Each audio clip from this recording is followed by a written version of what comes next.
ഉത്തർപ്രദേശിൽ ഇപ്പോൾ കോൺഗ്രസ് അധ്യക്ഷൻ മല്ലികാർജ്ജുൻ ഖാർഗെ സംസ്ഥാന ജില്ലാ ബ്ലോക്ക് കമ്മിറ്റികൾ പിരിച്ചുവിട്ടിട്ടുണ്ട്. ഇത് ഇനി വരാൻ പോകുന്ന നിയമസഭാ തെരഞ്ഞെടുപ്പിനെ മുന്നിൽ കണ്ട് പാർട്ടിയിൽ ഒരു അഴിച്ചുപണിയെന്നാണ് അദ്ദേഹം പറഞ്ഞിരിക്കുന്നത്. യഥാർത്ഥത്തിൽ ഇദ്ദേഹത്തിന്റെ ഈ തീരുമാനം വരാനിരിക്കുന്ന നിയമസഭാ തെരഞ്ഞെടുപ്പിന് മുതൽക്കൂട്ടാകുമോ, അല്ലെങ്കിൽ കോൺഗ്രസിന് ഉത്തർപ്രദേശിൽ അധികാരം പിടിച്ചെടുക്കാൻ ഇത് സഹായിക്കുമോ?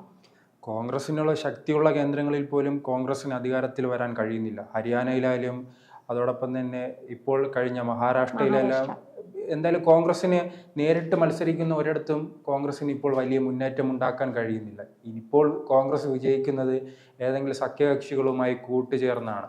കാരണം ആ പാർട്ടിയുടെ അടിത്തറ വലിയ രീതിയിൽ തകർന്നിട്ടുണ്ട്. ഇപ്പോൾ വലിയ നേതാക്കളെ ഉയർത്തിക്കൊണ്ടുവരാനോ മറ്റു കാര്യങ്ങൾക്കൊന്നും കോൺഗ്രസ് ശ്രമിക്കാറില്ല. അവിടെ ഇപ്പോൾ ഒരു കുടുംബ രാഷ്ട്രീയമായി വളരെ രീതിയിൽ ചുരുങ്ങിയിട്ടുണ്ട്. ഇപ്പോൾ സോണിയാഗാന്ധി ഉണ്ടായിരുന്നു, സോണിയാഗാന്ധിക്ക് ശേഷം രാഹുൽ ഗാന്ധി വന്നു, രാഹുൽ ഗാന്ധിക്ക് ശേഷം പ്രിയങ്ക ഗാന്ധി വന്നു. ഇനി അവരുടെ മകനായിരിക്കും മത്സരിക്കുക. ഭർത്താവ് റോബർട്ട് വധേര ഇവിടെ വയനാട്ടിൽ തന്നെ വന്ന് സന്ദർശിക്കുന്ന കാഴ്ച നാം കണ്ടതാണ്. അത്തരത്തിൽ അങ്ങനെ ഒരു പാർട്ടി കുടുംബത്തിലേക്ക് ചുരുങ്ങുമ്പോൾ എന്തെങ്കിലും ആ പാർട്ടിക്ക് സ്വാഭാവികമായി തന്നെ തകർച്ചയുണ്ടാവും. അതാണ് നാം ഇന്ന് കാണുന്നത്. വലിയ രീതിയിൽ പണ്ട് ഉത്തരേന്ത്യയിൽ എല്ലാ സ്ഥലങ്ങളിലും ഒരു പാർട്ടിക്ക് മാത്രമേ സ്വാധീനം ഉണ്ടായിരുന്നുള്ളൂ. അത് ഈ കോൺഗ്രസ് പാർട്ടിക്കാണ്. അത് നമുക്കറിയാം, സ്വാതന്ത്ര്യ സമര കാലം മുതൽ തന്നെ ഉണ്ടായിരുന്ന പാർട്ടിയാണ്. ആ സ്നേഹത്തിലായിരുന്നല്ലോ ജനങ്ങൾ ഈ പാർട്ടിയെ നിരന്തരം തെരഞ്ഞെടുപ്പുകളിൽ വിജയിപ്പിച്ചുകൊണ്ടിരുന്നത്. ഇപ്പോൾ ആകെ നിൽക്കുന്നത് 100 സീറ്റിലെല്ലാമാണ്. ഒരു പാർട്ടിക്ക് ഒറ്റയ്ക്ക് ഭരിക്കാൻ അവസരം നൽകാൻ തന്നെ ഇപ്പോൾ ലോക്സഭയിലേക്ക് അധികാരത്തിൽ വരണമെങ്കിൽ 272 സീറ്റ് ഒറ്റയ്ക്ക് നേടണം. ആ സീറ്റ് എന്തായാലും ഇനി വരുന്ന തെരഞ്ഞെടുപ്പുകളിൽ കോൺഗ്രസിന് നേടാൻ കഴിയില്ല. ഇപ്പോൾ രാഹുൽ ഗാന്ധി വലിയ രീതിയിൽ ഈ ഭാരത് ജോഡോ യാത്ര നടത്തി പാർട്ടിയെ ശക്തിപ്പെടുത്തിയെന്ന് നാം പറയുമ്പോഴും അത് എത്ര സീറ്റാണെന്ന് നാം നോക്കണം. 2009 മൻമോഹൻ സിംഗ് ഇരുന്നപ്പോൾ 206 സീറ്റ് ഉണ്ടായിരുന്നു. അത് പിന്നീട് 2014 വരുമ്പോൾ വേറെ 44 സീറ്റായിട്ട് ചുരുങ്ങുകയാണ്. അത് കഴിഞ്ഞ് വീണ്ടും 5 വർഷം കഴിഞ്ഞിട്ട് 2019 വരുമ്പോൾ 54 സീറ്റ്. ഇപ്പോൾ അവസാനം കിട്ടിയിരിക്കുന്ന വെറും 99 സീറ്റാണ്. അപ്പോൾ ഈ രീതിയിൽ പോയാൽ എങ്ങനെ കോൺഗ്രസിന് എന്തായാലും ഉത്തരേന്ത്യയിൽ ഇടക്കാലത്തൊന്നും ഒരു സംസ്ഥാനത്തേക്ക് തിരിച്ച് അധികാരത്തിൽ വരാനോ അതോടൊപ്പം തന്നെ കേന്ദ്രത്തിലേക്ക് അധികാരം പിടിക്കുവാനോ കഴിയില്ല. എന്തായാലും ഉത്തർപ്രദേശുമായി ബന്ധപ്പെട്ട് നാം സംസാരിക്കുമ്പോൾ ഉത്തർപ്രദേശിൽ ഏത് പാർട്ടിയാണോ ശക്തിപ്പെടുന്നത്, അവർക്ക് സീറ്റുകളുടെ എണ്ണം കൂടുതൽ ലഭിക്കുന്നത്, ആ പാർട്ടിയായിരിക്കും ഇന്ത്യയിൽ ഉടനീളം ശക്തിയായി മാറുന്നത്, പ്രധാന ശക്തിയായും അതോടൊപ്പം തന്നെ ഭരണത്തിലെല്ലാം സ്വാധീനം ഉണ്ടാക്കാൻ കഴിയുന്നതെന്ന ഒരു ചിന്ത പണ്ട് മുതലേ ഉണ്ട്. ഉത്തർപ്രദേശ് പിടിച്ചാൽ ഇന്ത്യ പിടിക്കാമെന്ന ഒരു ചർച്ച തന്നെ, ഒരു നയം തന്നെ ഉണ്ട്.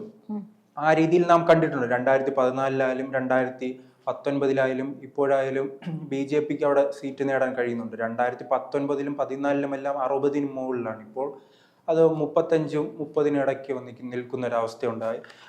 അതുകൊണ്ടാണ് BJPക്ക് വലിയ ഈ കേവല ഭൂരിപക്ഷം കടക്കാൻ കഴിയാത്തത്. ഇപ്പോൾ കേവല ഭൂരിപക്ഷത്തിന് 272 ആണ്, ഇപ്പോൾ 240 മാത്രമാണുള്ളത്. അത് ഉത്തർപ്രദേശിലെ പരാജയം കൊണ്ട് സംഭവിച്ചതാണ്.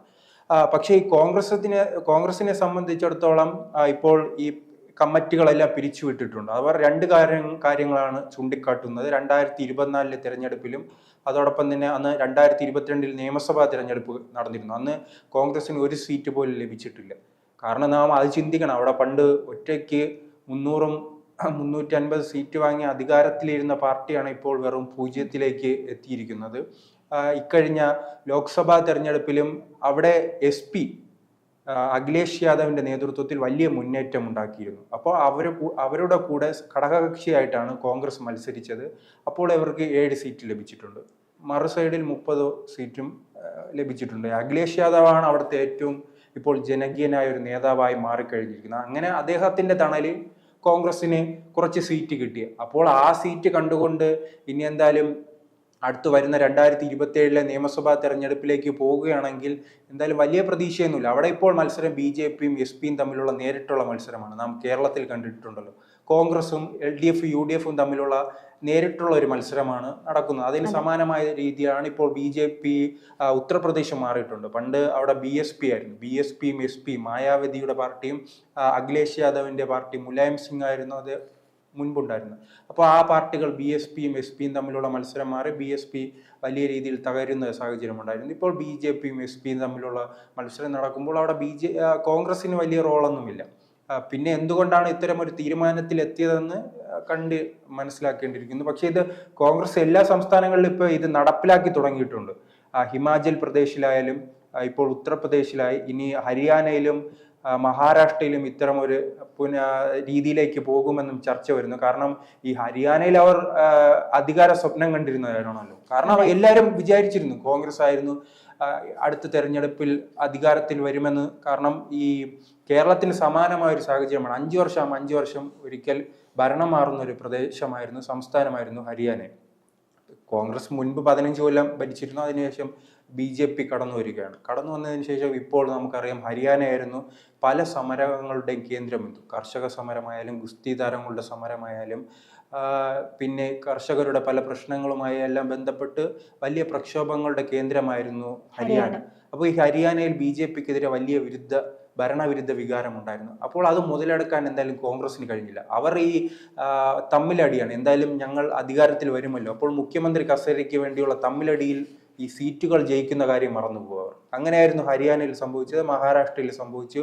ജമ്മു കാശ്മീരിൽ ഇപ്പോൾ ഇന്ത്യ സഖ്യൻ അധികാരത്തിൽ വന്നു എന്ന് പറയുമ്പോഴും കോൺഗ്രസും BJPയും തമ്മിൽ മത്സരിച്ച മുഴുവൻ സീറ്റിലും BJPക്കാണ് വിജയം. അവിടെ BJPയും കോൺഗ്രസും തമ്മിൽ നേരിട്ട് മത്സരം വരുമ്പോൾ സഖ്യകക്ഷി മത്സരിക്കാൻ നേരിട്ട് മത്സരം വരുന്ന ഇടങ്ങളിൽ മുഴുവൻ ഈ കോൺഗ്രസ് പരാജയപ്പെടുന്ന ഒരു സാഹചര്യമുണ്ട്. എന്തായാലും 2027 ലക്ഷ്യമിട്ടാണ് ഇപ്പോൾ കോൺഗ്രസ് നീങ്ങുന്നത്. 2022 നമുക്കറിയാവുന്ന കാര്യമായിരുന്നു. പ്രിയങ്ക ഗാന്ധിക്കായിരുന്നു ഉത്തർപ്രദേശിന്റെ ചുമതല. അന്ന് ഒരു മുഖ്യമന്ത്രി സ്ഥാനാർത്ഥി പോലെയായിരുന്നു, ഒരു സ്ഥാനാർത്ഥി പ്രഖ്യാപനം പോലെ അവർ ഉത്തർപ്രദേശിലേക്ക് പ്രിയങ്ക ഗാന്ധിയെ രംഗപ്രവേശനം ചെയ്യിക്കുന്നു. അതിനുശേഷം അവർ വലിയ പ്രചരണം നടത്തിയെങ്കിലും അന്ന് 0 സീറ്റിലേക്ക് ഒതുങ്ങുന്ന ഒരു സാഹചര്യമുണ്ട്. ഞാൻ അത് മുൻപ് സൂചിപ്പിച്ചതുപോലെ തന്നെ ഈ SP-യും BJPയും തമ്മിലുള്ള മത്സരമായി ഉത്തർപ്രദേശ് ചുരുങ്ങിയിട്ടുണ്ട്. എന്തായാലും കോൺഗ്രസിന് ഇനി അവർക്ക് തന്നെ ഒരു ചിന്ത വന്നിട്ടുണ്ടല്ലോ, ഇനി മികച്ച രീതിയിൽ പുനഃസംഘടനയും മികച്ച നേതാക്കളും ഉണ്ടെങ്കിൽ മാത്രമേ ഇനി രാജ്യത്തിൽ അവർക്ക് പിടിച്ചു നിൽക്കാൻ കഴിയുമെന്നൊരു തോന്നൽ അവർക്ക് തന്നെ ഉണ്ടായി. അല്ല ഇനി നെഹ്റു കുടുംബത്തെ എല്ലാ കാലത്തും ഉയർത്തിക്കാട്ടി രാഹുൽ ഗാന്ധിയും പ്രിയങ്ക ഗാന്ധിയുടെ പേര് പറഞ്ഞു ഒരിക്കലും വിജയിക്കാൻ കഴിയില്ലെന്ന് ചിന്ത അവർക്ക് വന്നിട്ടുണ്ട്. ഇനി എന്തായാലും ഈ ഇടക്കാലത്തൊന്നും കോൺഗ്രസിന് ശക്തിയുള്ള സ്ഥലങ്ങളിൽ ഇലക്ഷൻ ഇല്ല. ഇനി വരുന്നത് ബീഹാറാണ്. ബീഹാറും അവിടെയും JDUവും BJPയും ഉള്ള സഖ്യവും അതോടൊപ്പം തന്നെ RJDയും കോൺഗ്രസുമായിട്ടുള്ള സഖ്യമാണ്. അപ്പോൾ അവിടെ മത്സരം നടക്കുന്നു. പക്ഷെ അവിടെ ഒരു ചെറിയ കക്ഷി മാത്രമാണ് കോൺഗ്രസ്. പിന്നെ ഇലക്ഷൻ വരുന്നത് ഡൽഹിയിലാണ്. ഡൽഹിയിലും AAPയും BJPയും തമ്മിലാണ് നേരിട്ട് മത്സരം. AAP എന്നാലും ഒറ്റയ്ക്ക് മത്സരിക്കാമെന്ന് പ്രഖ്യാപിച്ച് കഴിഞ്ഞല്ലോ. അല്ല, അത് കാരണം ഇതാണ്, കോൺഗ്രസിനെ കൂടെ കൂട്ടുന്ന പാർട്ടികൾക്കെല്ലാം ലാസ്റ്റ് തലവേദനയാവുന്ന അവസ്ഥ ഉണ്ടായിരുന്നു. അത് ബീഹാറാണ് ഉയർത്തിക്കാട്ടാനുള്ളത്. ബീഹാറിൽ BJPയും ആ സമയം JDUവുമായിരുന്നു സഖ്യം, മറിച്ച് RJDയും കോൺഗ്രസുമായിരുന്നു സഖ്യം. അങ്ങനെ ഈ തേജസ്വി യാദവിന് മുഖ്യമന്ത്രി സ്ഥാനം വളരെ പ്രതീക്ഷയോടെ മുന്നോട്ട് പോയതായിരുന്നു അദ്ദേഹം. ആ സമയമായിരുന്നു കോൺഗ്രസിന് സീറ്റ് കൊടുത്തത്. RJD മത്സരിച്ച സീറ്റുകൾ മുഴുവൻ നേടാൻ RJD കഴിഞ്ഞു. പക്ഷെ കോൺഗ്രസിൽ കൊടുത്ത സീറ്റോ അവർ തമ്മിലടിച്ച് കളയുകയും ചെയ്തു. അദ്ദേഹത്തിന്റെ മുഖ്യമന്ത്രി സ്ഥാനം ലഭിച്ചതുമില്ല. അതിന് സമാനമായി തന്നെ അതെന്തായാലും AAPക്ക് നേരത്തെ അറിയാം. കാരണം ഇപ്പോൾ ഇവർക്ക് കൊടുക്കുന്ന സീറ്റ് എന്തായാലും നഷ്ടമാകും. അതിനേക്കാൾ സ്വന്തം മത്സരിച്ച് വലിയ വിജയം നേടുന്നതല്ലേ നല്ലത്. കാരണം തുടർച്ചയായി തന്നെ അവർ ഇപ്പോൾ രണ്ട് വട്ടമായിട്ട് അവിടെ അധികാരത്തിലിരിക്കുകയാണ്. ഇനി കോൺഗ്രസിനെ തലവേദനയായി മാറുന്നത് എന്തിനാണെന്ന ചിന്തയായിരിക്കും ചിലപ്പോൾ അവിടെ ഡൽഹിയിൽ ആം ആദ്മിക്കുള്ളത്. എന്തായാലും വലിയ മുന്നേറ്റം ഉണ്ടാക്കുവാൻ ചിലപ്പോൾ അവർക്ക് കഴിയും. അവിടെ ഇപ്പോൾ BJPയും ആം ആദ്മി AAPയും തമ്മിലുള്ള പോരാട്ടമാണല്ലോ. അപ്പോൾ കോൺഗ്രസിന് പക്ഷെ അവർ എന്തായാലും ഇപ്പോൾ പ്രചരണം ആരംഭിക്കാൻ പോവുകയാണ് കോൺഗ്രസ്. പക്ഷേ ഇപ്പോൾ ഇനി അതും പറഞ്ഞു ഈ 2 സംസ്ഥാനമാണ് ഇനി നിലവിൽ ഇലക്ഷൻ വരാനുള്ളത്. പക്ഷെ ഇനി 2026-ലും 2027-ലും ഉള്ള പ്രവർത്തനമാണ് ഇപ്പോൾ നാം ഇവിടെ കണ്ടത്. അത് കോൺഗ്രസിനെ സംബന്ധിച്ചിടത്തോളം ശരിയായ തീരുമാനമായിരിക്കും. ഇതിന്റെ കൂടെ എന്തായാലും കേരളത്തിലും പുനഃസംഘടന ഉടനെ ഉണ്ടാകും. ഇപ്പോൾ ഇവിടെ കമ്മിറ്റികൾ പൂർണ്ണമായി പിരിച്ചുവിട്ടെങ്കിൽ അങ്ങനെ പിരിച്ചുവിടേണ്ട സാഹചര്യം കേരളത്തിൽ ഇല്ലെങ്കിലും കേരളത്തിൽ പുനഃസംഘടന ഉണ്ടാകും. കാരണം ഞാൻ പറഞ്ഞ അടുത്ത വർഷം വരുന്ന 2 തെരഞ്ഞെടുപ്പുകളിലും കോൺഗ്രസിന് പ്രത്യേകിച്ച് റോളില്ല. എന്നാൽ 2026-ലെ ഇലക്ഷൻ വരുമ്പോൾ കേരളവും ആസാമും എല്ലാം തെരഞ്ഞെടുപ്പിലേക്ക് വരും. ഈ 2 സംസ്ഥാനങ്ങളിലെ പ്രധാന പാർട്ടി കോൺഗ്രസ് ആണ്. അപ്പോൾ ഈ സംസ്ഥാനങ്ങളിൽ അധികാരം പിടിക്കാനുള്ള ശ്രമം കോൺഗ്രസ് ഇപ്പോഴോ തുടങ്ങിക്കഴിഞ്ഞിട്ടുണ്ട്. ഇനി അടിത്തറയിൽ ജനങ്ങളുമായി ഇടപഴകി പ്രവർത്തിച്ചില്ലെങ്കിൽ ഒരു പാർട്ടിക്കും അങ്ങനെ അധികാരത്തിൽ വരാൻ കഴിയില്ല.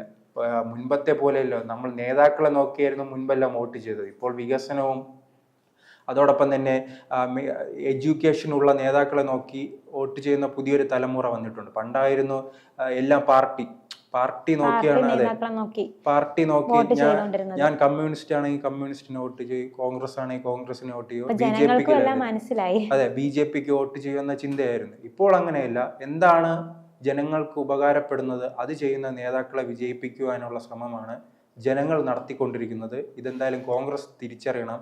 അല്ലാതെ കമ്മിറ്റികൾ പിരിച്ചുവിട്ടത് കൊണ്ടോ മറ്റ് ഗിമ്മിക്കുകൾ കാണിച്ചത് കൊണ്ടോ ഒരു പ്രയോജനവുമില്ല. എന്തായാലും ഉത്തർപ്രദേശിലെ കമ്മിറ്റികൾ പൂർണ്ണമായി തന്നെ പിരിച്ചുവിട്ടിട്ടുണ്ട്. അവർ 2027 ലക്ഷ്യമിട്ടാണ് മുന്നോട്ട് പോകുന്നത്. കഴിഞ്ഞ നിയമസഭാ തെരഞ്ഞെടുപ്പിൽ വലിയ പരാജയമാണ് സംഭവിച്ചത്. ചിലപ്പോൾ അത് മറികടക്കുന്ന രീതിയിലുള്ള പ്രവർത്തനവുമായി അവർക്ക് മുന്നോട്ട് വരാൻ ഈ വരുന്ന തെരഞ്ഞെടുപ്പുകളിൽ സാധിക്കും.